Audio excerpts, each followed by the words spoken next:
Hello, and welcome to another episode of Boundless Body Radio. I'm your host, Casey Ruff, and today we have another amazing guest to reintroduce to you now. Dr. Jay Wrigley is a returning guest on our show. Be sure to check out his first appearance on episode 418 on Boundless Body Radio. Dr. Jay Wrigley is a functional medicine doctor with almost 30 years of experience of healing patients with underlying hormonal imbalances through targeted diet, lifestyle, and pharmaceutical-grade supplementation protocols. Dr. Jay Wrigley's first focus is always on his recommended hormone optimization diet.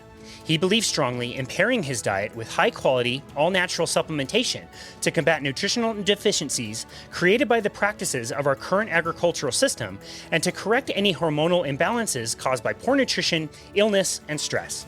Dr. Wrigley takes a holistic approach to tackling the hormonal imbalances that impact weight gain and weight loss, female hormonal imbalance, digestive disorders, and more. He utilizes low-carbohydrate diets, such as ketogenic and carnivore diets, and nutritional supplementation as a foundation of his practice. You can find him on his website at www.drjwrigley.com or on Twitter and other social media at Hormone Diet Doc. Dr. Jay Wrigley, what an absolute honor it is to welcome you back to Boundless Body Radio. Casey, glad to be back here, see you again, and look forward to this. It's going to be awesome. I had such a great time chatting with you before, all about hormones. And when I hear you explain the interaction between hormones, you make it sound so, maybe not simple, but it's easy to understand, which I really appreciate. I am so weak in this area. For all of the people that we've talked to that are experts in this topic, the interplay between estrogen and cortisol, it gets so perplexing to me. I'm so glad to have you back on to help make some sense of it and make it a lot more simple for us. Yeah, I enjoy that. That's the way it should be. I'd say two things about that. One is, I'm always reminded when I get a question like that, the Latin word for doctor is called docere, and that stands for teacher. And this is what's missing a lot in the healthcare organizations today is that the doctor is, if at all, not, playing that role of teaching their patients about their issues, what are the options of getting well, and how do you approach wellness, as opposed to we've become more of kind of a disease management system where, let's find the prescription medicine that best suits some symptomatic relief of what you're dealing with.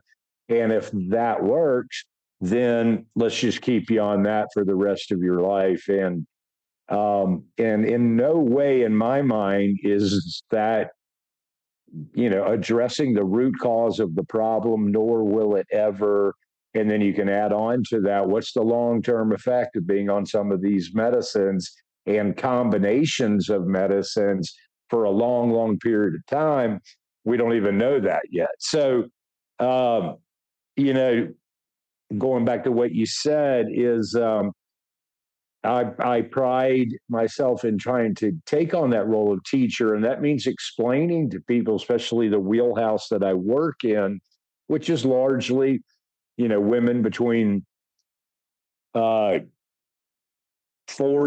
and 65 who are in some way or fashion, well, I'll just say it that way. In some way or fashion, there's a hormonal restructuring landscape change that is taking place, and what we call the beginning of perimenopause, that is going to be a huge factor in this woman's life and her health for the next 25 years. And if you don't get on top of that, there's a lot of things that you can't accomplish while you are not in a good state of hormonal balance. So a lot of times what has to happen first is you've got to take care of those issues, because, you're not going to be I probably get approached more than anything for weight loss.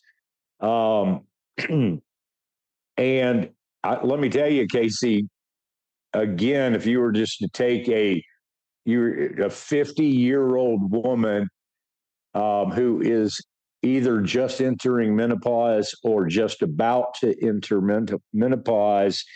And she thinks that just by going out and following a low carbohydrate diet, she's going to lose all this weight that she saw somebody down the street lose.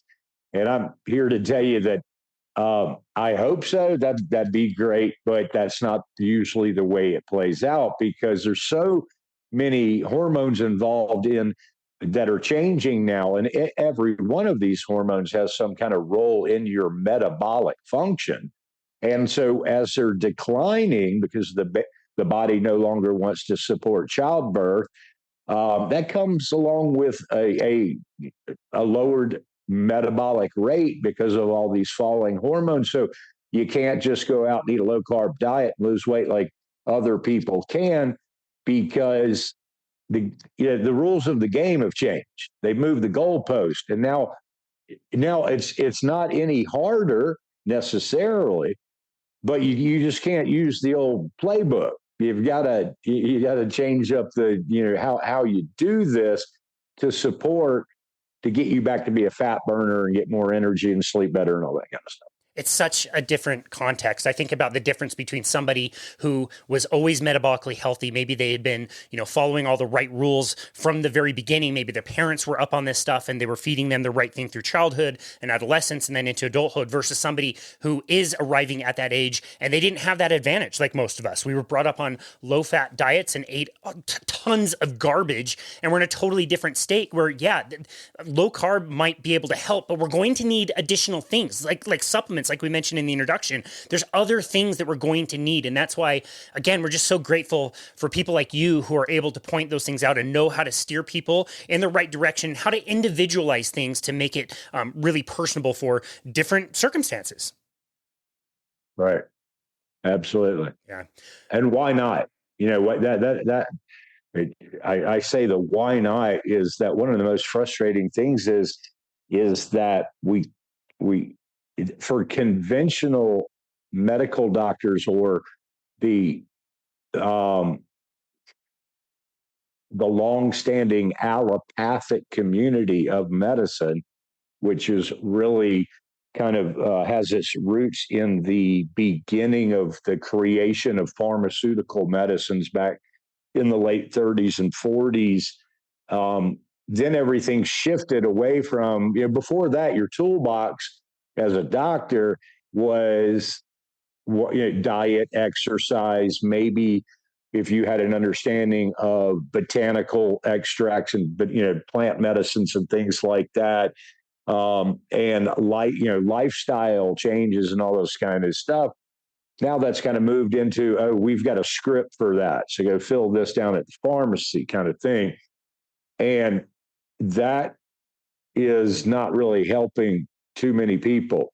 Yeah. And most people have either themselves or a family member who they're watching them walk down that road, and it's really not doing a whole lot of good, except for their medicine cabinets keeps filling up with these little orange bottles of stuff that they got to swallow every day. But I'm going to leave it there, kind of see where you want to go with the next question. Well, I was just thinking, that's why it's so savage what you're doing. I mean, you're living in the Dominican Republic, you're working through people through online means, you're not in the traditional system accepting insurance like most doctors. You recognized the problem and thought to yourself, like, these people need doctors, but they do need coaches, like you mentioned. And in a 7-minute appointment with a patient, what kind of coaching are you going to be doing? All you have time to do is write that script. So I really love what you've done and the way you've kind of flipped the script on all of that. And, last time you were on, you told us a little bit about your professional story, which I would also like to get into. But I think I was a little bit naive to the fact that you had your own health story that you had to go through. And we didn't really get into that. So I would love to hear, what was your own story through health, and how were you able to reverse a few things that weren't really going the right direction in your own life? Yeah. Thanks for bringing that up. It's always, I think it's always helpful for people to hear that for a couple of reasons. One is everybody likes, a success story. Also, I think that it's a real advantage to when you're working with a doctor to know that, at some point this doctor was in your shoes, and knows what this is about. And so, if you're taking a doctor who, and this is hard to say, I was going to say, if you're taking a doctor who's like in super good metabolic and hormonal health, that's been practicing for a lot of years, then you have to stop right there and go, well, I don't know very many of those. I don't know very many of those at all. But if there were, that would be one thing, and he or she would still have a disadvantage because the patient's going to be like, well, you've never dealt with this, right? But to be working with a physician coach that has had to do this for themselves, and then can now look back and go, wow, let me help you. And the main way to help you, because I don't believe that the protocol or the roadmap to what most people are looking for is all that difficult at all. What it is why why resist letting someone help you, and help you in a way of not wasting your time and money over and over again by jumping down this rabbit hole only to find out that didn't really do it. And then you hear the next thing on the internet or the next person on social media who says, oh, but you got to do it this way. And you run down that rabbit hole and it didn't work out. Or you're playing Dr. Google all the time. And so you're getting confused because there's so much information. But there's also the likelihood, I see it every day with patients who come with a grocery bag full of supplements that they're taking, which is so wrong for so many reasons. One is most people don't know don't know a whole lot about supplementation and how from the sourcing of the raw material to get it, to manufacturing it, to is it regulated, to that you have to show that what's in the bottle is actually in the bottle, and that there's not other stuff in the bottle that you didn't put on the label.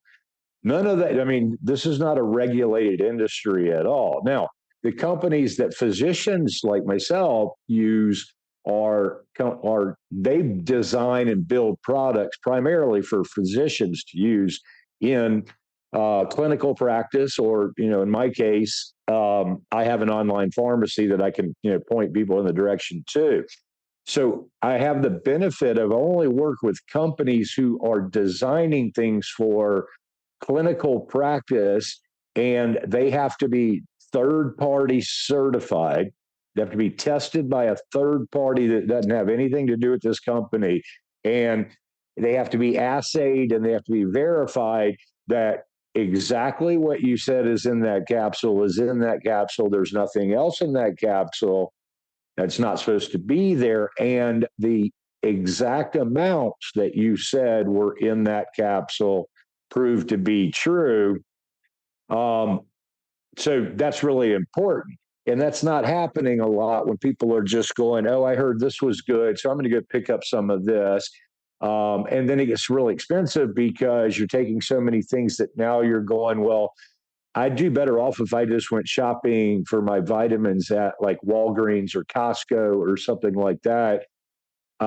Then you're buying, garbage. You're buying stuff that has no regulation, no third party testing, no anything on it, and it looks like a great price.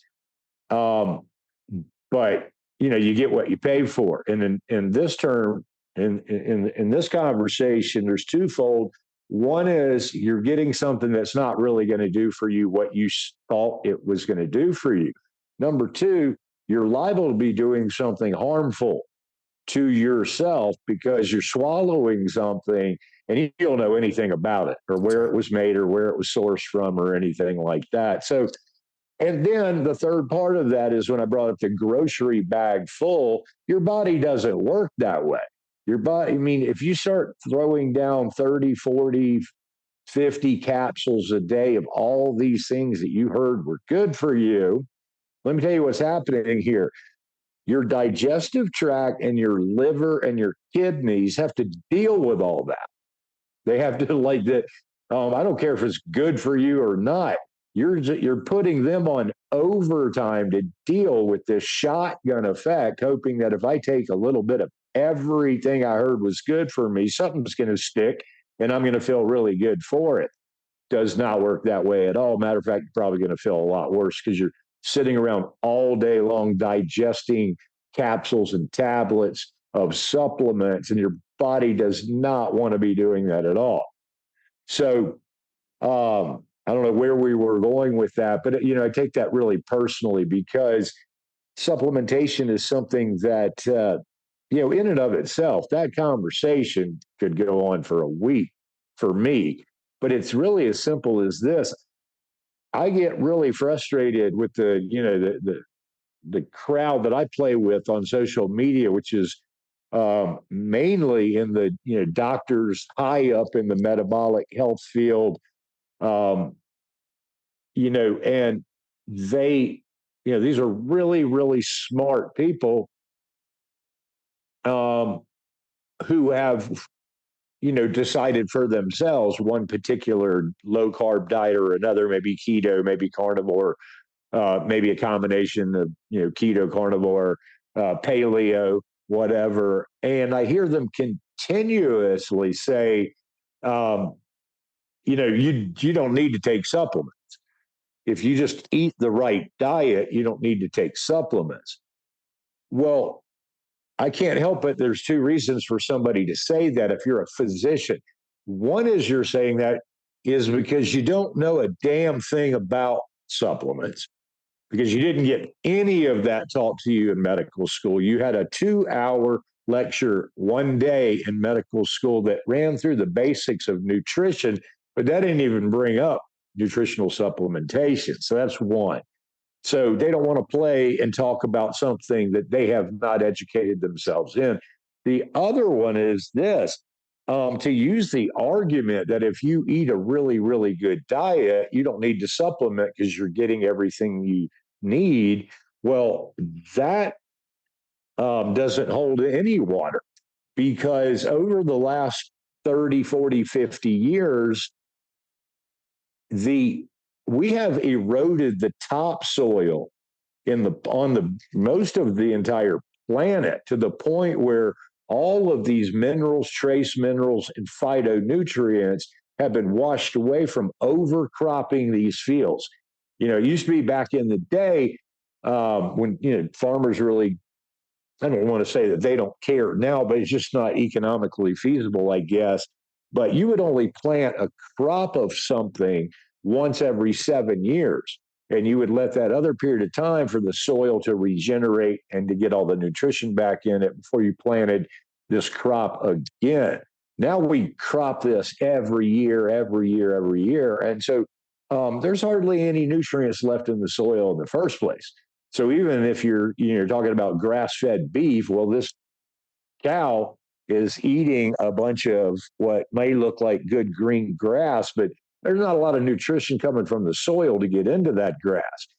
So nutritional supplementation now becomes more to look at as no longer do I believe that like it might be a good idea. I think it's an absolute necessity, because more than likely you're deficient in something. And the big ones being like magnesium. Like nobody's getting enough magnesium in their diet today. And magnesium runs about 600 different biochemical pathways in your body. So if you're deficient or even on the low side of magnesium, your machinery is not operating optimally at all. And then that goes on and on for multiple other nutrients. So, we need to stay on top of that, make sure Now, that's kind of like to me, the spoiler, the kind of the bad news, the taking the, oh, we're all doomed and there's no nutrition left in the soil or whatnot. I like to spin that in a positive way. And that is nutritional supplementation can be such a useful tool to drive specific pathways that are not functioning as well as they should be. Or another way to say that is um, you can actually, there's studies all over the place where you can affect your um, genetic or your gene expression with nutritional supplementation. And what I mean by that is that for every gene that you have in your body, and some of them may be that you're prone to uh, something like diabetes, or you're prone to Parkinson's, or you're prone to um, migraine headaches, or whatever it is, this gene can be turned on or off by numbers of factors. If it's in a neutral position and right now it's not bothering you, but you go out and you eat a garbage diet full of sugar and seed oil, don't exercise, you're stressed all the time, you don't get any sleep, you're taking in lots of toxins either through your diet or just because of the environment that you live in, you can actually switch that gene on and raise your risk factor for developing that issue probably 10 or 100 fold. On the other side of that, you can use targeted nutritional supplementation with somebody who knows what they're doing and can take your history in a way that would know where this needs to be focused. And you can turn off a gene that's been turned on like that. And it gets even better. You can take a gene that you'd like to be turned on, like a gene that helps you with running better function of mitochondria so that you oxygenate your cells and burn fat and produce energy better and things like that.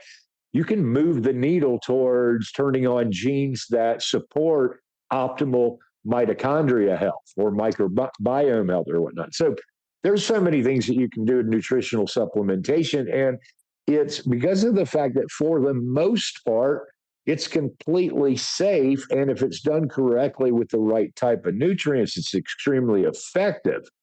Now, there's a handful. There's a handful of nutrients. And again, this is why you would want to work with a doctor that can be toxic at a certain level. We know that if you go out and take probably 50,000 international units of vitamin A every day in its active form, that's probably not a really good idea. And you probably will show up with some vitamin A toxicity symptoms. But first of all, nobody really does that. And number two, your doctor, if you let your doctor tell you the one that you could use a little bit more vitamin A, he's going to make it very clearly that let's stay away from high dosing and things like that. Yeah. So I could go on and on and on, but nutritional supplementation now becomes something that is it's a great thing to have in your toolkit. And I use this analogy a lot of that, a lot of the doctors that most people are going to and have been all of their lives, if you really look at what's inside of their toolkit, it's quite disappointing and sad because it's a combination of what pharmaceutical drug fits this particular case that we are seeing. We have something in medicine that's called the standard practice of care. And what that is that if you come into a doctor with these sets of symptoms and you get testing and that test lines up with these symptoms enough that you can actually make a diagnosis and put a name on this problem you're having, then there is a standard care practice that would suggest that you have to treat it this way. And if you step outside the box and treat it in a different way, you just threw up a red flag. And if you do that enough, the hospital administration will catch wind of this and go, okay, we've got a rogue over here. We got a renegade doctor who's playing outside the box. And that can lead to all kinds of problems, including going before the medical board or whatnot. So that's the way so in their toolbox is what we were talking about, is they've got whatever they know to prescribe to stay within the standard care of practice for whatever condition they're treating. And then the other tool that they have is surgical procedures for the surgeons who go off in that way. Well, that's a weak toolbox. So in functional medicine, what's so much more fun about that is I've got a big toolbox. I've got a vast knowledge of the way to use nutritional supplementation to drive a particular pathway or calm a system down, like your adrenal glands producing too much cortisol. I know how to give you something that's going to dampen and stop that overproduction of cortisol so that you're not inflamed anymore, and that we can take the parking brake off of you not being able to lose any body fat, because in the presence of cortisol, you're not going to lose any fat at all.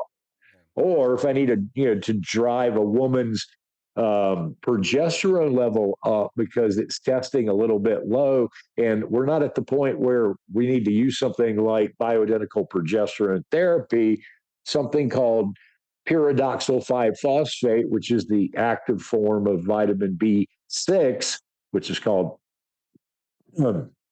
pyridoxine, and not pyridoxal 5-phosphate, is wonderful at feeding the ovaries to do a better job at letting a woman's body produce more of her own progesterone. So, nutritional supplementation is great to have in your toolbox. The understanding of botanical medicine is fantastic. It's unfortunately that doesn't get more press nowadays, because if you think about it, 90% of the drugs that are prescribed on the market today were first found within a plant. Problem is that scientists figured out what chemical in that plant made the biggest difference in its action on something. And so they isolated that one chemical property, and then they took it back to the lab and learned how to synthetically create it, which makes it even worse, because if you don't think the body doesn't understand the difference between something that's synthetically created and something that was found in nature, even though they might be the same molecule, you're kidding yourself. But more importantly, what we're finding out more and more, and the Chinese and the people have known this for thousands of years who practice botanical medicine, is that all of the other phytonutrients or phytochemicals or things that were in that plant along with that chemical that they extracted were there to make sure that if you took that as a medicine,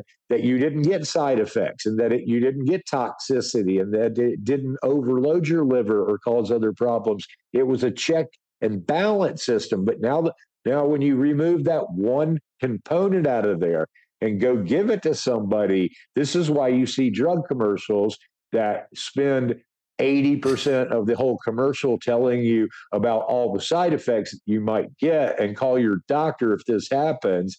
Well, that wouldn't happen if you were taking that chemical in the presence of the entire plant that it came from in the first place. So again, another thing to put in your toolbox. Then there's, lifestyle coaching and teaching and on and on and on and on. So I'll stop with that. But I'd like, most doctors and most people, I believe, would like to have a doctor who had a better toolbox, had more to offer them at the end of the day, and go, listen, we can approach this in a number of different ways. What are you most comfortable with? And if you're going to ask me, what do I think would be the most effective route to go to deal with what it is that just seems like, better way to do it. That's amazing. I love all of that. It's this time of year that I always resubscribe to some TV service so I can watch a few football games every now and again. I always forget how insufferable those drug commercials are and how long they go and all these side effects. When I'm not watching TV, I never see them. And you turn it back on in first game. It's like, oh my Exactly. goodness, it's so obnoxious.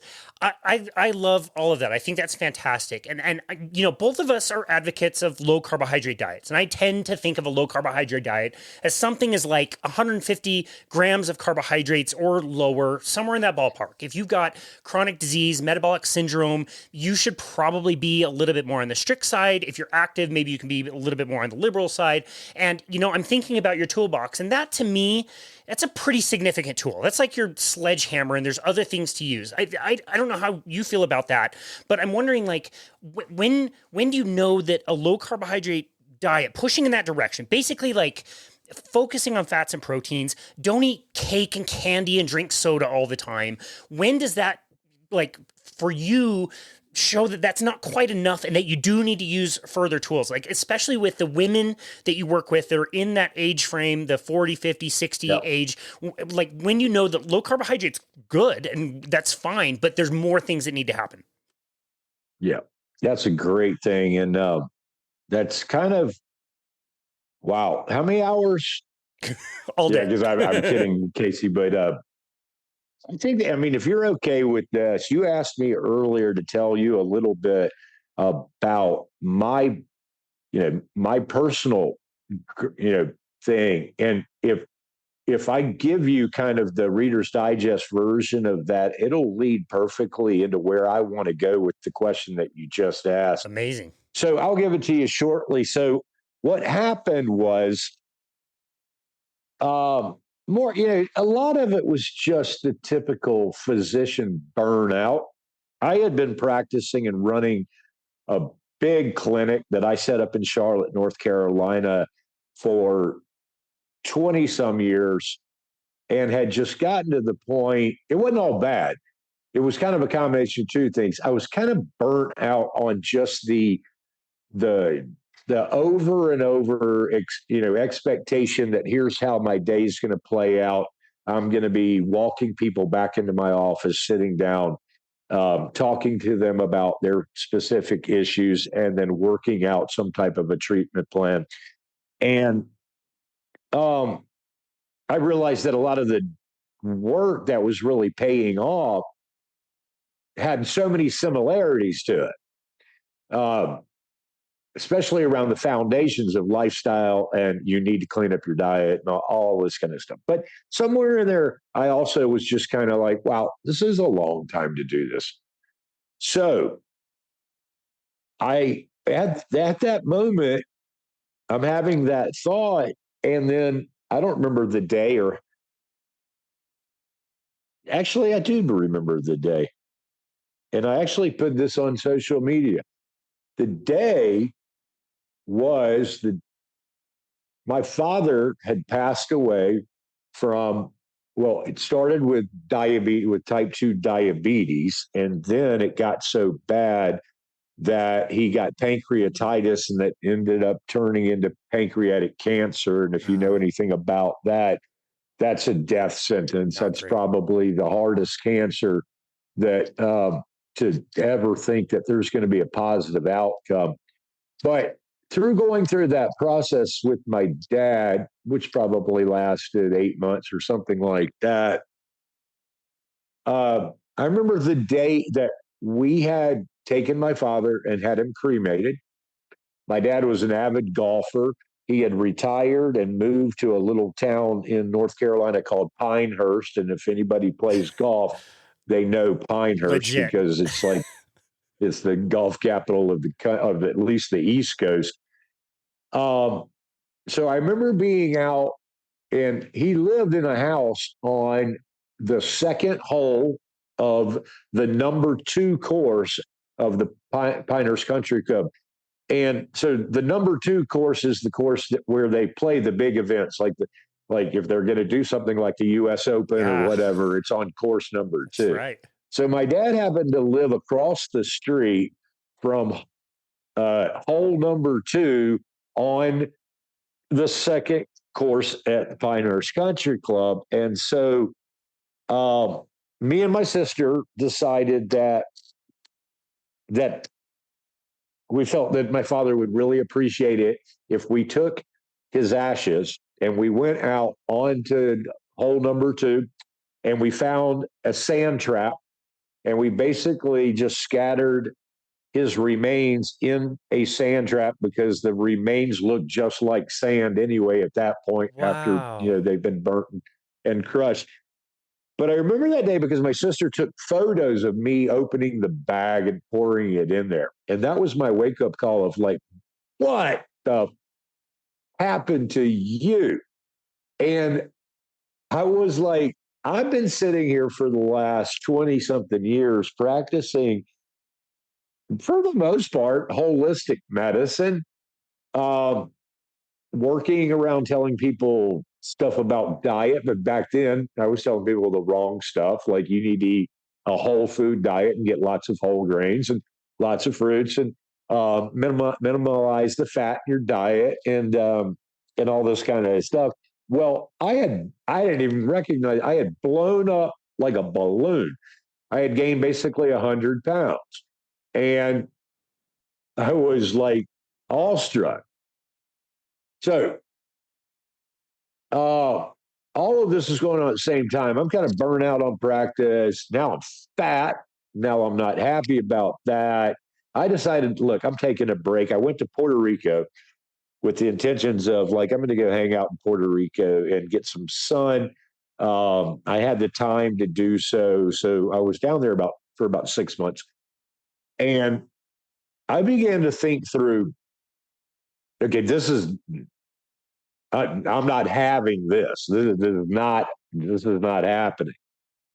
Um, and the way that I've been teaching people to eat and the way that I've been eating, which I would in no way consider to be a really unhealthy diet at the time, well, that obviously doesn't work. So I began to think, okay, what do you know? What do you know? Well, your specialty is in hormonal biochemistry. You look at this all the time with your patients, from how are these hormones off and how are they playing together or whatnot. So is there a piece of this to look at, that the reason that I put on so much weight and can't seem to get it off has something to do with hormones? So I began to deep dive that rabbit hole, and it didn't take long to find out about some hormones that I didn't spend a lot of time thinking about at this point. So I was dealing, and that would be things like insulin and glucagon and things called a lot of them, ghrelin, leptin, or whatnot. I began to piece all this together, put this together, and go, well, obviously, if you want to get your body to burn your own fat for fuel, then what you have to do is you have to keep your insulin levels really low. Because in the presence of insulin, which is a storage hormone, pretty much everything you eat is going to be stored away somewhere. So I'm not going to go into all the biochemistry here. I got the big aha, and I started with that, and I went, okay, now here's what's got to happen. And I used the tools that I had, that everybody had at the time. I mean, it was as simple as, I got my hands on a copy of Dr. Atkins' book and read all through that and went, that makes perfect sense to me. Like, let's do that. So I started this, off on my journey of cutting out carbohydrates and keeping them really low, down below 20 grams a day, eating a lot of fish, eating, chicken and steak and stuff like that. Also was in Puerto Rico. So I was in the water a lot, surfing, swimming, whatever, sunshine, whatever. And, but I was keeping my carbohydrates really low and eating as much food as I wanted. And I began to very quickly find some fascinating things. Number one, weight just started dropping off. Now, that's the advantage of being a male and being a male at my age at that time, which would have been around late 30s, 40, something like that, maybe 40, mid 40s. I don't know. But at that point, if you're a male and you go on a low carbohydrate diet, this pisses a lot of women off Yeah. because men will drop weight so fast that they get mad about that, right? So I started dropping weight like crazy, and I also noticed that after a period of time, um, I wasn't hungry.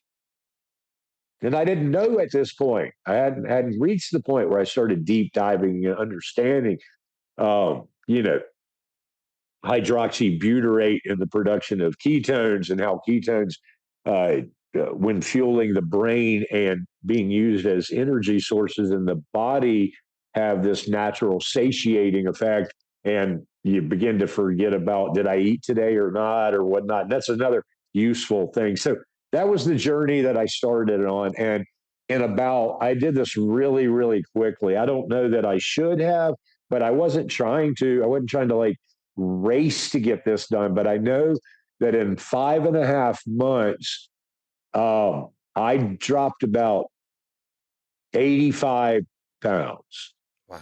and which ended up just short of 100 pounds is when that was enough. And then I probably put on 7 or 8, you know.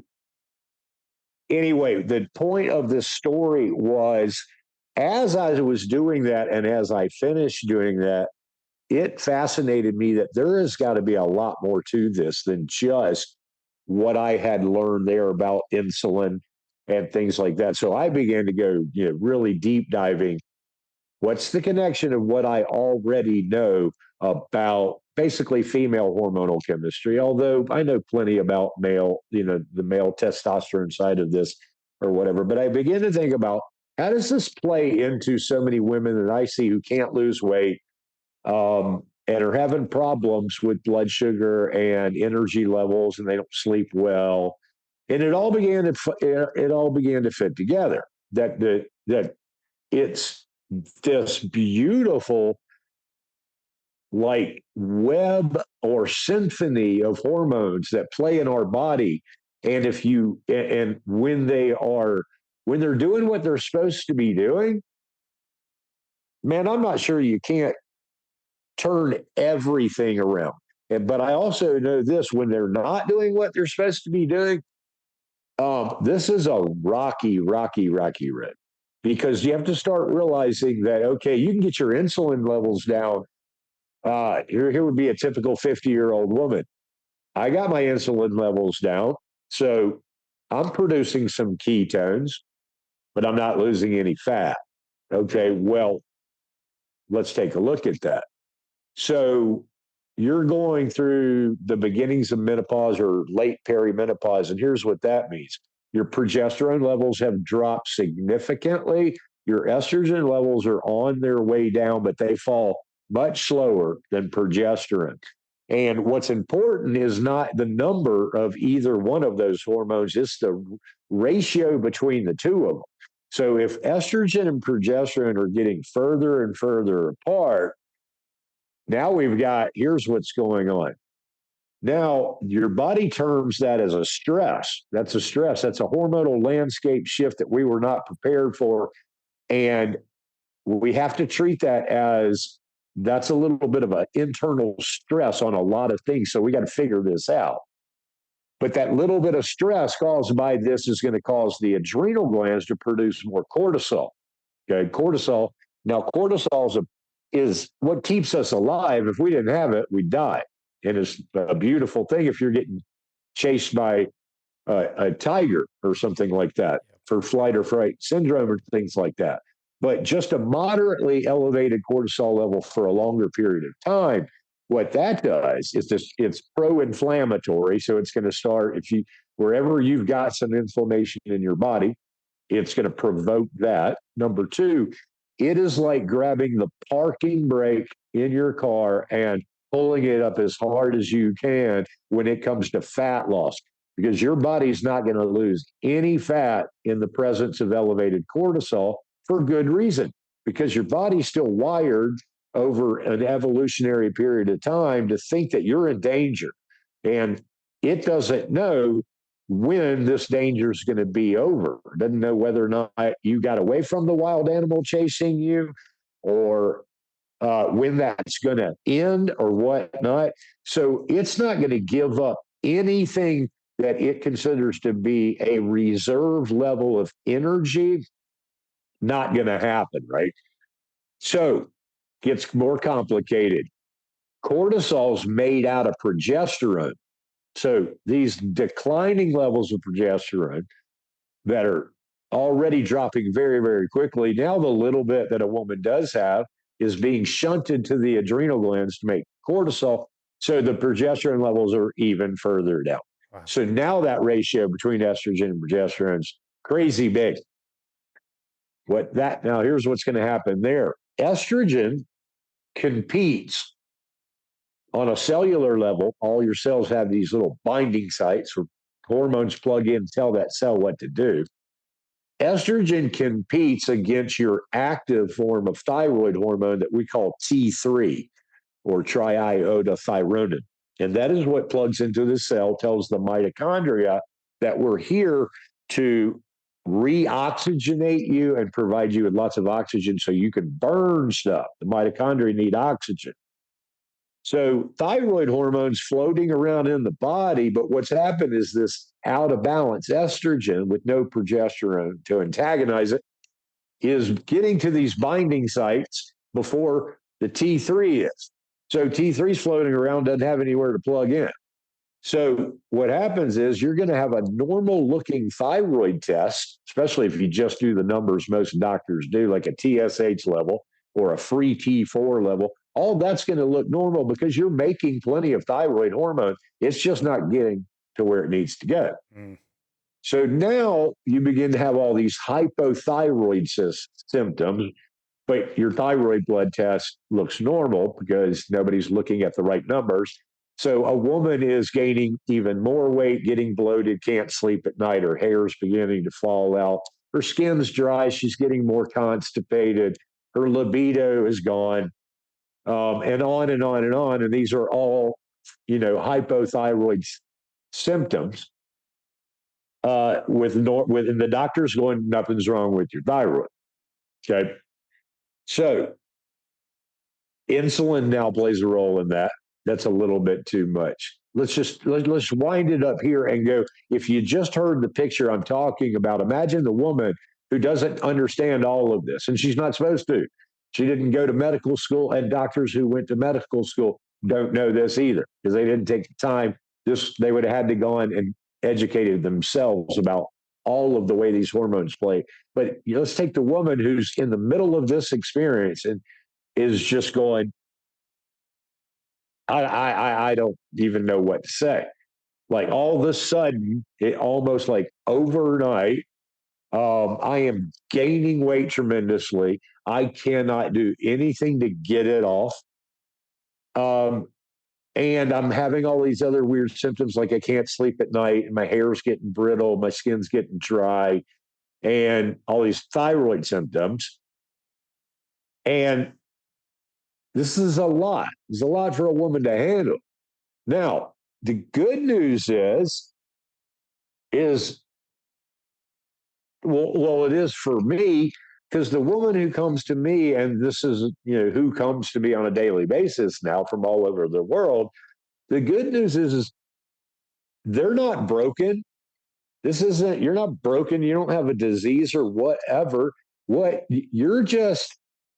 You're basically like you miss the dial on the safe that you were spinning around, and it's off like this, and we need to turn it back to here. And if we do a couple of things, if we do something to alleviate some of the stress and let the adrenals stop producing cortisol, we can do that with botanicals or nutritional supplements, or even lifestyle things like exercise, meditation, sleeping correctly, following circadian rhythms, things like that. Or we can put a woman on natural progesterone. And what that will do is that'll also dampen the adrenals from making cortisol. And that also will get that progesterone estrogen ratio back into balance, so that now progesterone is antagonizing the estrogen. So the thyroid hormone can start getting into the cells where it's supposed to be. So you can make a couple of simple little shifts with some completely safe and natural things that take this whole hormonal picture and put it back into where it's supposed to be. And now this woman can go out and get the results that she used to be able to get by just watching her diet for 2 weeks and going for long walks when she can drop 5 or 6 pounds doing that. Now she does that. She actually gains weight. So if you make those shifts, it puts her back in the game, so to speak, right? Yeah. Now, I'm going to tie all this back into where you were originally going with this. This is where we get into the low carbohydrate stuff. And this is where so many people are missing the big picture, but the most important part of this. And that is, first of all, we watched people go from shifting to a low carbohydrate diet. And in the beginning, that probably looked a whole lot like Dr. Atkins' program or Dr. Banton or something like that. Then we watched people go, well, if that works, then I should go even lower carbohydrate and get rid of more carbohydrate. That'll make it work even quicker. And then we saw that the extreme of that was, well, I don't need them at all. Let's go carnivore. If I cut all the carbohydrates out of my diet, then my body will have to burn fat all day long because there's no carbohydrate to turn into sugar. And so that will be the ultimate way to fix anything around a weight problem or other types of things like that, right? Doesn't work that way at all, because if you don't take into consideration where you are in things like your age, your activity level, your current medical history, and what you've got going on, or I could flip it and say it in a more positive way. If you know that information, then what's really fun is to structure a low carbohydrate diet based on what's going to be the bullseye for this person. So let me go back to, again, menopause again, and women, since that's a big part of what I do. Menopausal women, in my opinion, right now, have no good reason whatsoever to eat a standard ketogenic diet. And a standard ketogenic diet would be a diet that is really low in carbohydrate, moderate in protein, almost kind of low to moderate in protein, because we do know that that protein does have a little bit of an insulinogenic effect. So it will bump your insulin a little bit. So that's why the true ketogenic diet, like by Finney and by Voltec and Volek, are written to be the therapeutic ketogenic diet, where very low carbohydrate, low to moderate protein, and then about as much fat as you want to put in your diet. Up to 80% of your calories can come in from fat. Fantastic diet for if you're having seizures, if you're having neurological problems like Parkinson's or Alzheimer's, or you're a 25-year-old man or 30-year-old man who needs to lose 50 pounds, go for it, man. You'll be amazed at what will happen with that. You put a woman whose estrogen, progesterone, and testosterone levels have already began dropping relatively quickly in menopause, and have her eat the high fat part of a low carb diet without those hormones I just mentioned that all have a metabolic effect in one way or another. They help metabolism, and this way progesterone does it this way, estrogen does a lot, and testosterone is the master blaster of retaining muscle mass and using muscle to burn fat and energy and all this kind of stuff. So these hormones are coming crashing down for a 50, 52-year-old woman. You put a bunch of fat in that diet, This woman is already at that point. She is so good at storing energy and so bad at releasing energy that she's just going to gain all kinds of weight. Or at best, the best she could ever do was just stay on a plateau for the rest of her life, because that is way too much energy for a woman who doesn't have the hormonal structure to be able to deal with. That's when we get into what we call energy toxicity. That's taking in way too much fat, which becomes energy, which is way toxic at that level. You can't do anything. So those are perfect women to go, listen, let me show you how this works. Let's keep you on a low carbohydrate diet. Now, I can teach women how to play around with that based on what you were talking about, lifestyle factors, activity levels, things like that. So it could be low carb as 25 grams a day. It could be up in the area of 100 to 120 for this particular woman. But let's do this. Let's really increase the protein in your diet, which is going to provide more satiety. It actually has a thermogenic effect. The more protein you eat, the more energy it takes just to break it down. You're burning calories every time you eat a steak. So let's up the protein, keep the carbs low, and then let's modify the fat. Now, in no way am I talking about a low fat diet. We saw what happened over 60 years of that crap being taught to people. So we don't want low fat diets.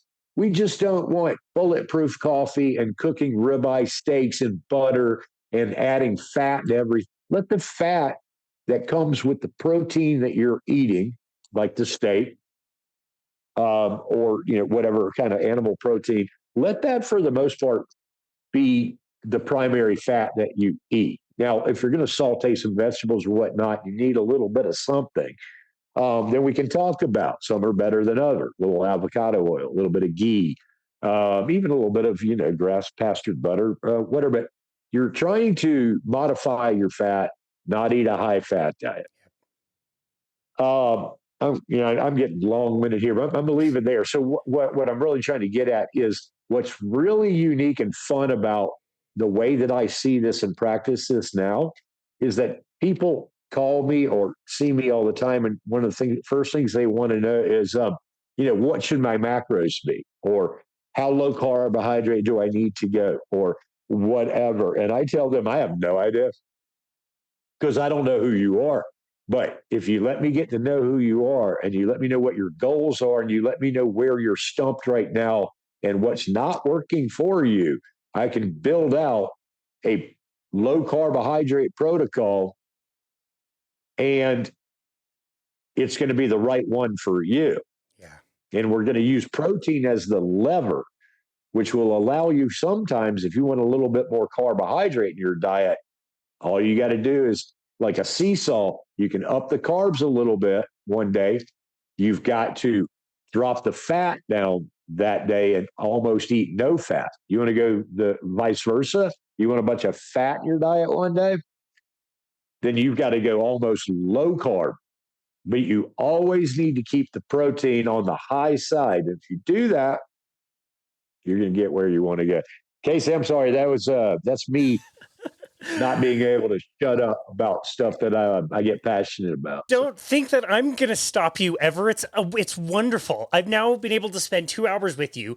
Both episodes, this one and the one previous, are just absolute clinics. Any female that I talk to with issues like this say they're getting gaslit, that doctors are not listening to them. And what you're saying is that they're not broken and they can have hope. They can work with people like you to get these things fixed for relatively inexpensive, protocol, and something that will then benefit them for the rest of their life rather than being entangled in this medical system that's not getting them anywhere. I'm so grateful for all of your work. Like, your message is so awesome.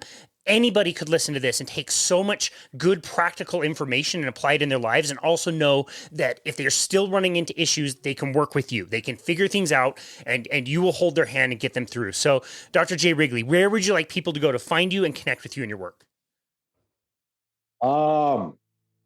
Let's see. I mean, you said it in the beginning. I'll just kind of reiterate that. if you're looking for me on social media, want to see what kind of content I put out there, everything is at the @ Hormone Diet Doc. Twitter is my big playground. We're working with Instagram now, but Twitter is where I put the most. We have Facebook pages as well. My website, which is you can either go drjwrigley.com or drwrigley will get you there too.com. And those are the places to find me. And and I would tell people that one of the great services that I get to provide for people by doing remote work that other doctors who are working out of a box in a structure, a brick building or something like that, is if anybody listens to this or Casey puts anybody in front of them, puts this information there, know this, that you go to my website, one of the first things you're going to see up in the top right-hand corner is something that says a free discovery call. Now, that is exactly what people usually probably know what that is, and that is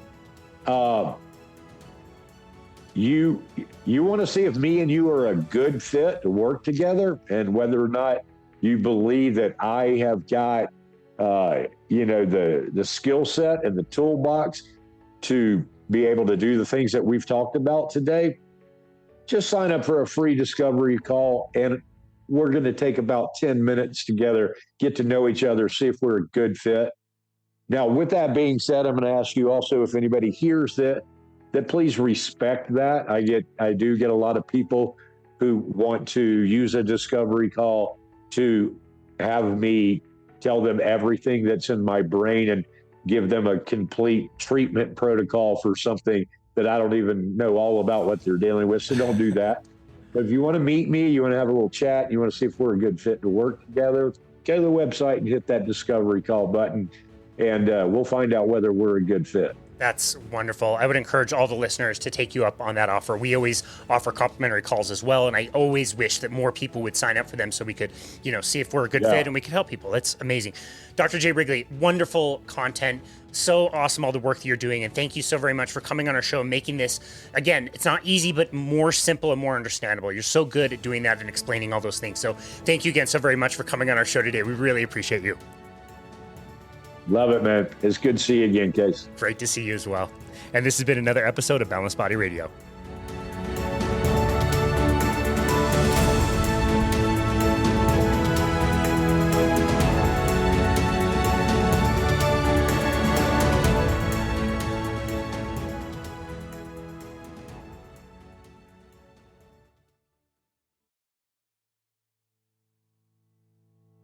As always, thank you so very much for listening to Boundless Body Radio. I know I say this all the time, but I really do mean it. It has been such a joy to make and produce this podcast and to watch it grow. Our business started in the pandemic in July of 2020, and we started the podcast in October of 2020. So it has been 3 years now, and to see that we have generated over 400,000 downloads worldwide is just simply unbelievable to me. This year in particular has been such a blast to travel to different health conferences and not only meet some of our amazing guests, but also to meet many of you, our listeners and supporters. We really just can't thank you enough. As always, feel free to book a complimentary 30-minute session on our website, which is myboundlessbody.com. On our homepage, there is a Book Now button where you can find a time to speak with us about health, fitness, nutrition, whatever you like. We've loved chatting with people all over the world and many of you out there to bounce ideas off each other or to try to come up with plans to achieve specific goals, or even if it's just to reach out to introduce yourselves, we would just love to meet you and connect with you there. Also, be sure to check out our YouTube channel if you'd like to watch these full interviews, and also the shorter interviews on more specific topics that are taken from these full interviews. We've gotten really good feedback over there. It's also a really fun way to interact with people who comment. We read and reply to every single YouTube comment we get. So head on over there if you want to start a conversation and watch these videos. As always, if you haven't already, please leave us a 5-star rating and review on Apple. It really is the best way to make sure this podcast gets out there to more listeners.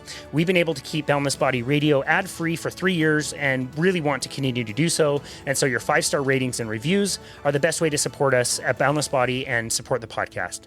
Cheers. Thank you again so very much for listening to Boundless Body Radio.